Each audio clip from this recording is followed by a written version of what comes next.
Welcome to part 2 of Understanding Windows Server 2012. Now in part 1, we kind of laid out all the steps that we went through in the 80s and 90s to get to where we are with a product like Windows Server 2012.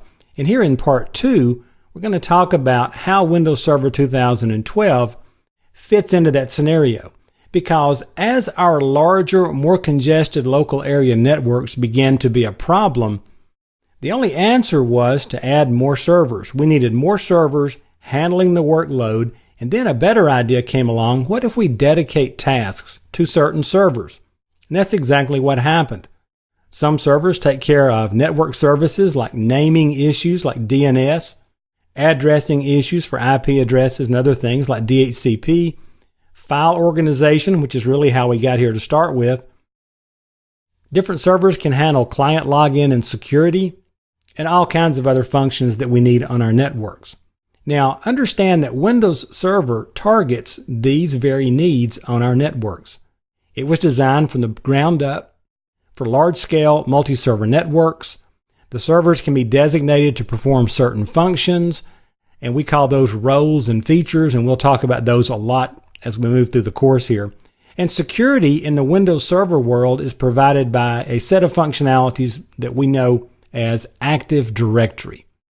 Now, Active Directory lets us create security domains so that a user from a client machine almost anywhere can come across the network and log in to our security domain. A domain is just a collection of computers that can share data in a secure manner. It also manages the logins on these. And so when a user tries to log in, what steps do we have to go through to make sure that they are who we think they are and they have appropriate access and so forth? And then, of course, we have the management of the files and folders.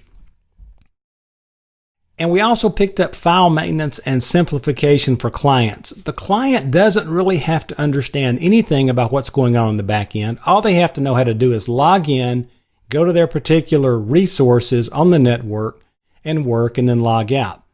Now, Windows Server 2012 also targets remote and branch office functions because these things are part of the real world, and they've kind of been overlooked in the past, and you just had to figure out your own option, and a lot of times security took a hit, and that's being solved more and more in Windows Server. Remote client connectivity is another big one with internet technologies, wide area networks now.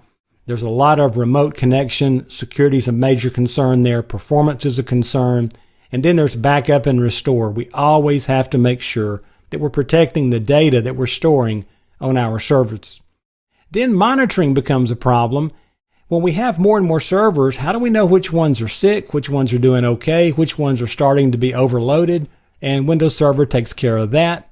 And there's a lot more functions that you'll see, but that's kind of how we got here. And as you can see in Windows Server 2012, these are the technologies you need to be aware of to get past this 70-410 exam.